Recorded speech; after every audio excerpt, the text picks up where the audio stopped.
पहले दो बयानों पर गौर कीजिए।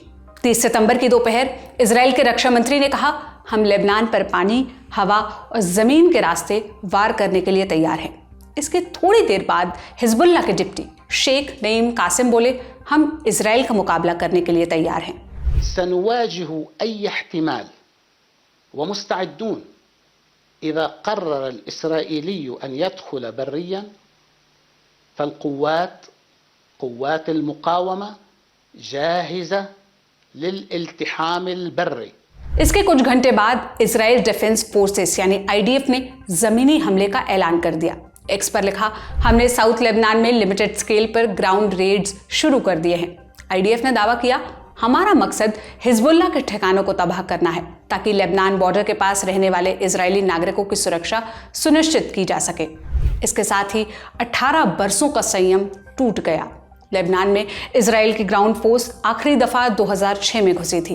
तब हिजबुल्लाह ने 8 इजरायली सैनिकों की हत्या कर दी थी, 2 को बंधक बनाकर ले गए थे। इसके जवाब में इजराइल ने 34 दिनों तक बेरूत में बमबारी की। अब की बार मकसद अलग है, मगर तबाही की आशंका से इनकार नहीं किया जा सकता। तो आज के शो में हम जानेंगे इजराइल हिजबुल्लाह जंग की कहानी, इस जंग में और कौन शामिल हो सकता है और क्या लेबनान गाजा 2.0 बनने जा रहा है।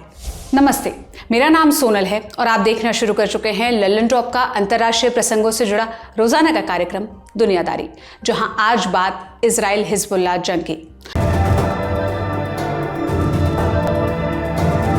Brought to you by ITEL and Sensodyne K।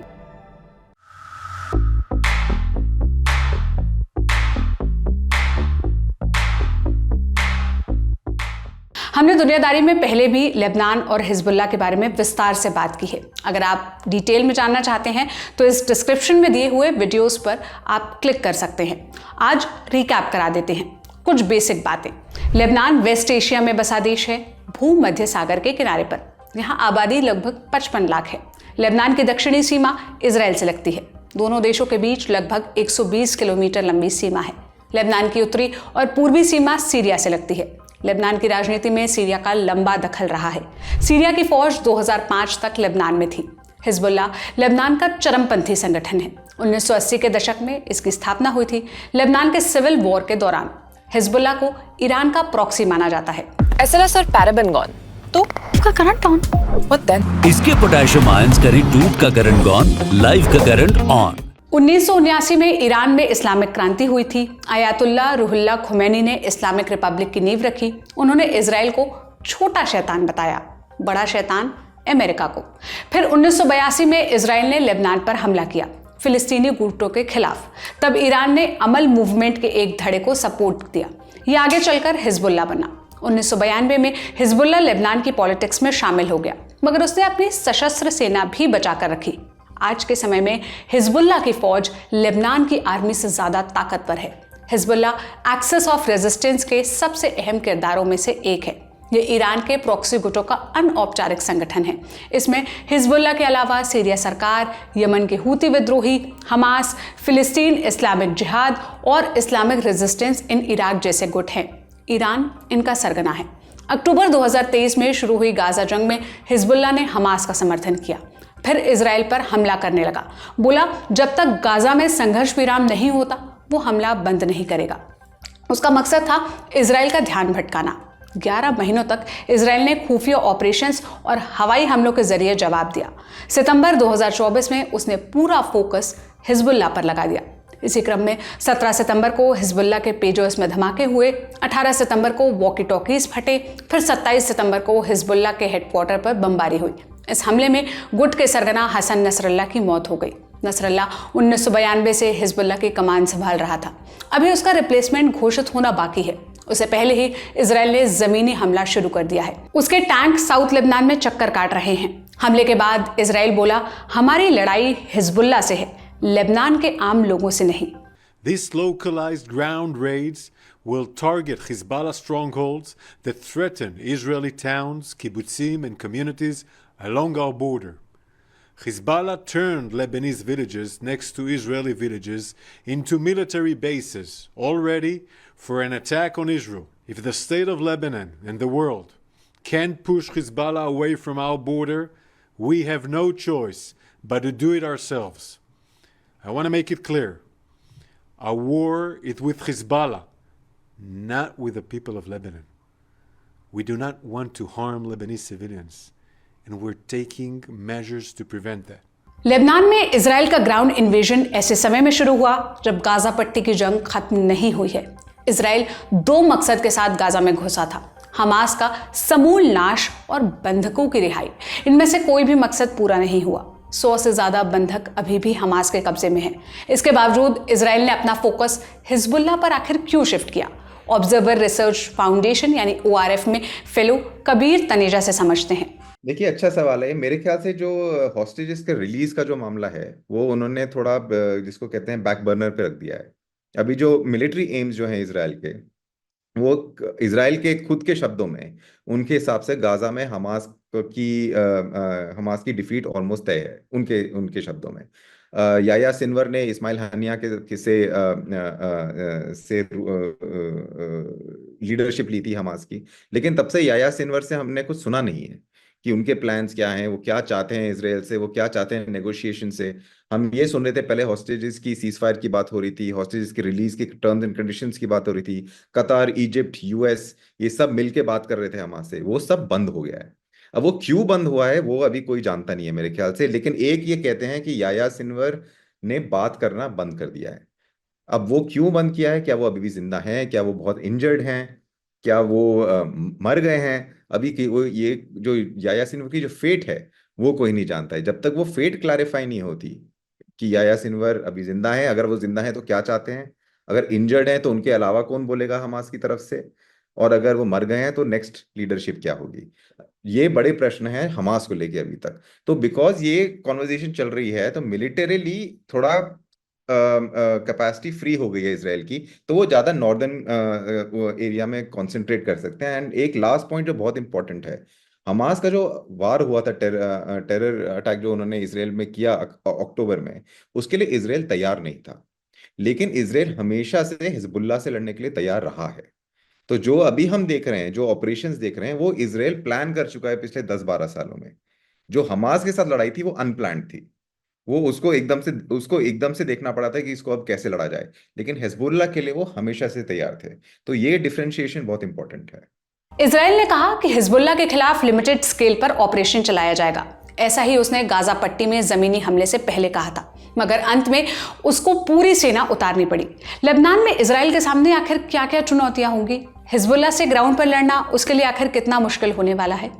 देखिए, अभी जो इसराइल का जो कॉन्फिडेंस है वो काफ़ी हाई है। बिकॉज अगर आप उनका जो ऑपरेशंस रहे हैं हिजबुल्लाह के अगेंस्ट उनको देखें, तो उन्होंने जो हिजबुल्लाह की ऑलमोस्ट पूरी हायरार्की है, हसन नसरल्लाह से लेके और उनके जो इमीडिएट कमांडर थे, फुआद शकूर हो गए या बाकी इसके जितने भी लोग थे, सबको एलिमिनेट कर दिया गया है।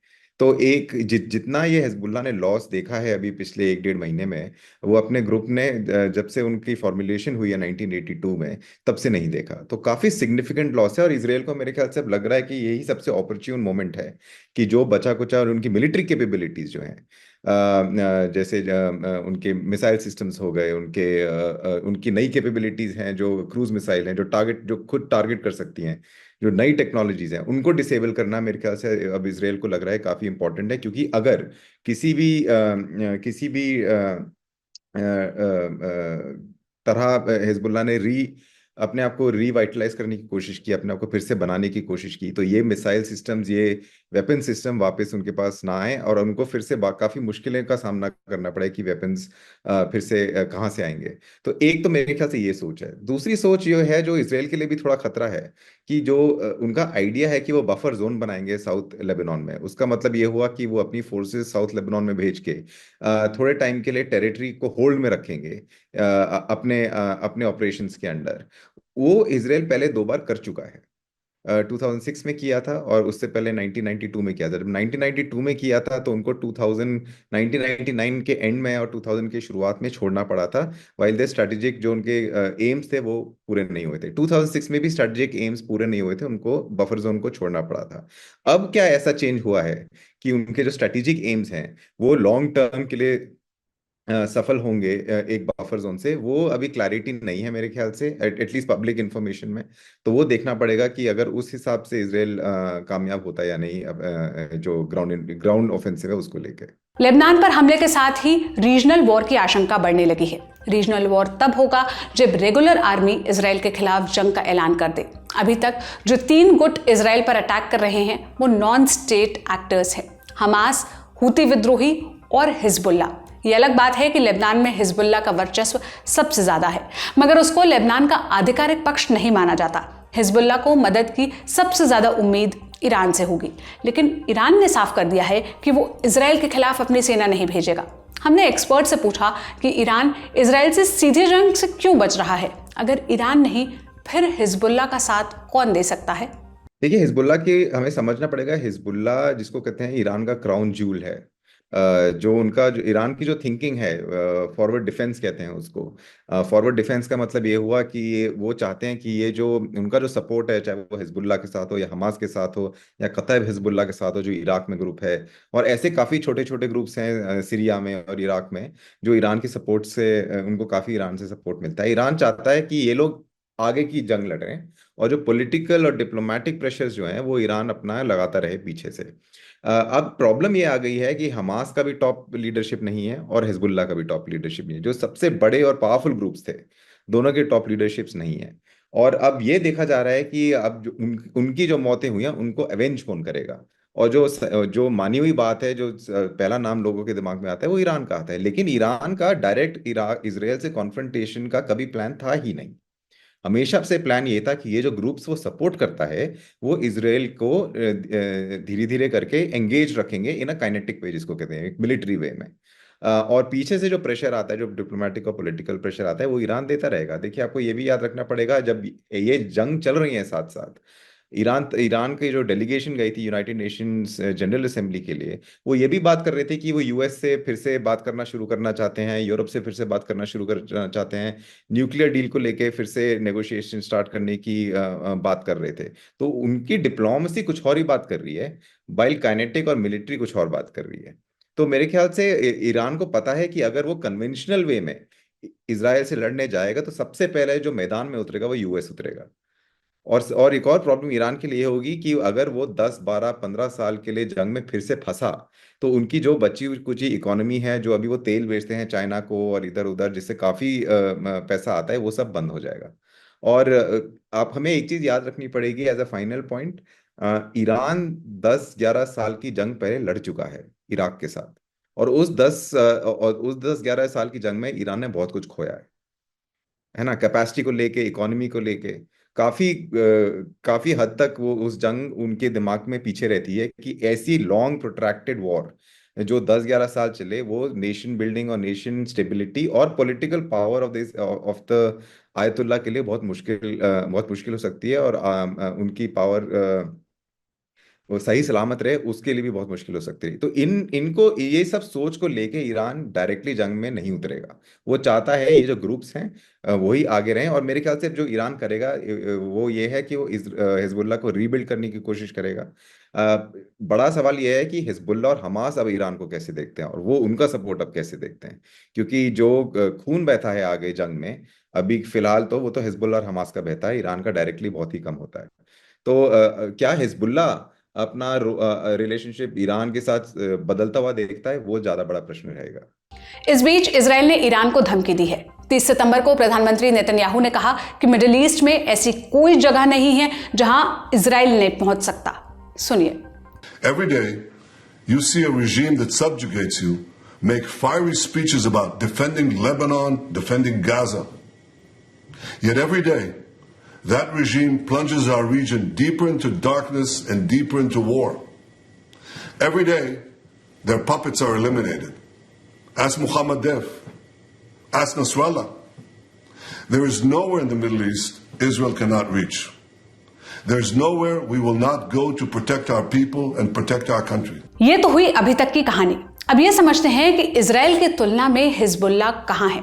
इजराइल के पास 1,73,000 सैनिक हैं। लगभग 3 लाख रिजर्विस्ट हैं जो मौका पड़ने पर जंग में शामिल हो सकते हैं। उनमें से अधिकतर इस वक्त एक्टिव कॉम्बैट में हिस्सा ले रहे हैं। हिजबुल्लाह के पास लगभग 20,000 ट्रेंड फाइटर्स हैं। उनके पार्ट टाइम मेंबर्स की संख्या 30,000 के आसपास है। हथियारों के मामले में हिजबुल्लाह की सबसे बड़ी ताकत उसके रॉकेट्स हैं। हिजबुल्लाह के पास 1.5 से 2 लाख रॉकेट्स हैं। मीडिया रिपोर्ट्स के मुताबिक उसके पास ईरान से मिली हुई कुछ मिसाइलें भी हैं। इसके बरक्स इजराइल के पास अत्याधुनिक मिसाइलें और फाइटर जेट्स हैं। पिछले कुछ दिनों में उसने हवाई हमले में हिजबुल्लाह के हजारों रॉकेट्स तबाह किए हैं। इजराइल के पास पुख्ता इंटेलिजेंस भी है। पेजर और वॉकी टॉकी ब्लास्ट में इजराइल का नाम आया था। उसने आरोप पर तो चुप्पी साध ली, मगर रिपोर्ट्स हैं कि इन मशीनों में मोसाद ने ही बारूद फिट किया था। इसी इंटेलिजेंस की बदौलत इजराइल ने हसन नसरल्लाह का भी ठिकाना ढूंढा और आखिर में उसको मार गिराया। हिजबुल्लाह के लिए एक चुनौती लीडरशिप का अभाव भी है। नसरल्लाह की मौत के बाद कोई नया मुखिया नहीं चुना गया। इजराइल ने नसरल्लाह से पहले हिजबुल्लाह के कई सीनियर कमांडर्स को उड़ा दिया था। इस स्थिति में उसको एकजुट होकर लड़ने में मुश्किल आ सकती है, यानी इजराइल की राह आसान होगी, लेकिन इतनी भी नहीं।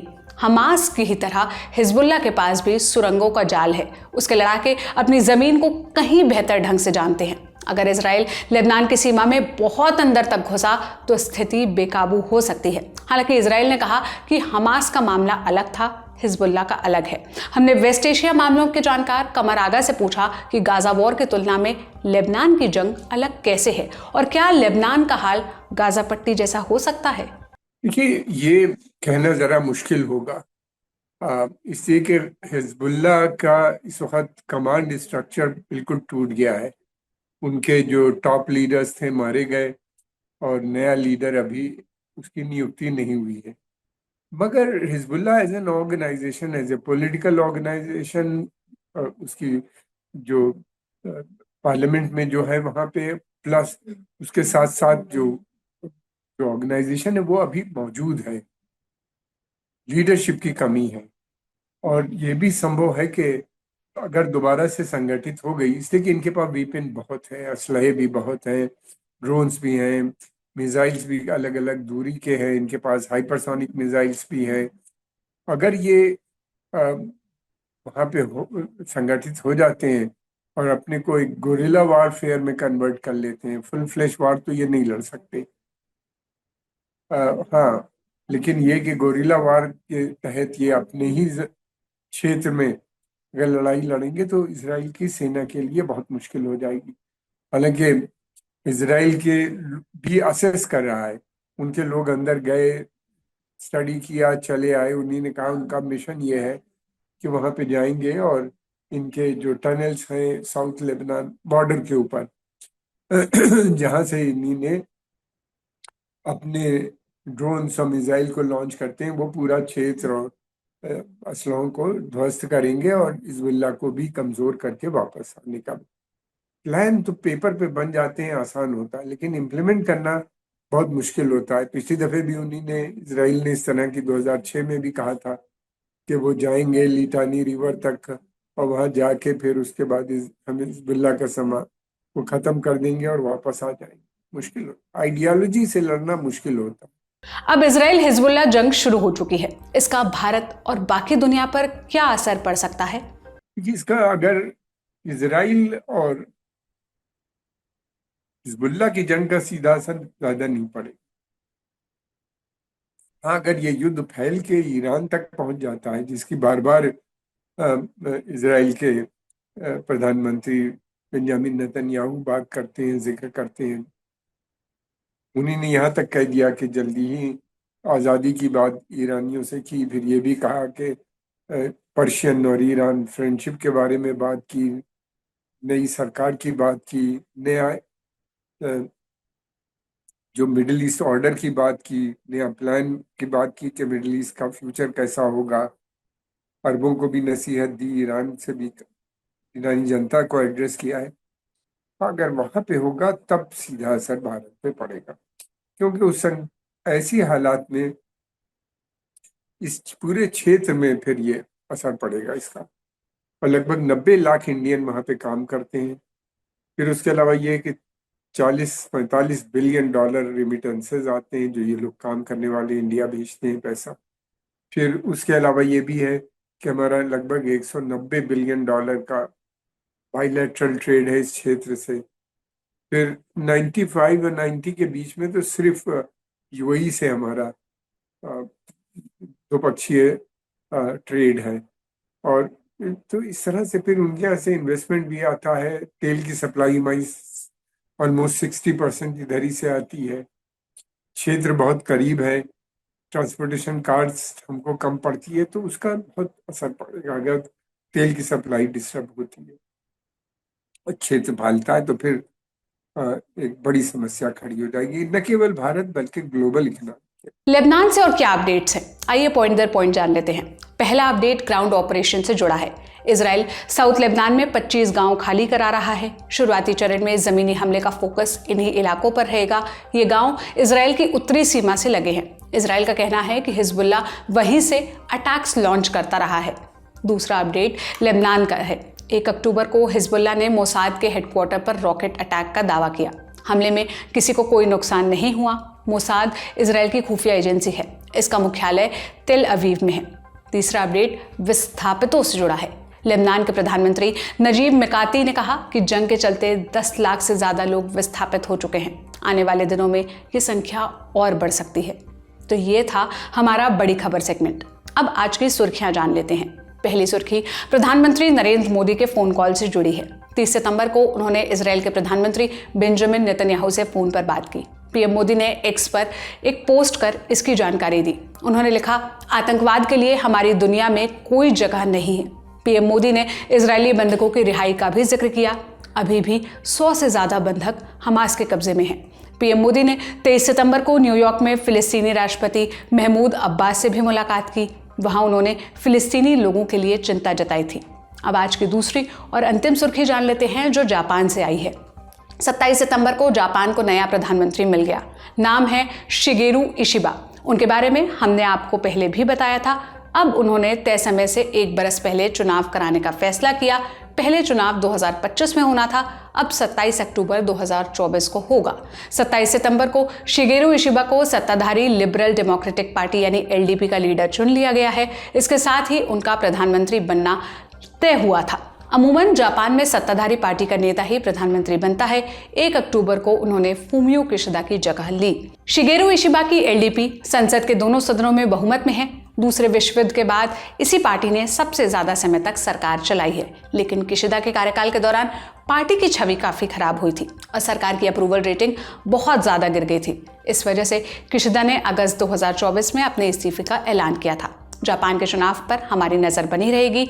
आप भी ललन टॉप के साथ बने रहिए। आज का दुनियादारी बस इतना ही। ये लिखा था मेरे साथी अभिषेक सोनू और अंकुर ने। देश और दुनिया की तमाम खबरों के लिए आप ललन टॉप देखते रहिए। शुक्रिया, शुभ रात्रि।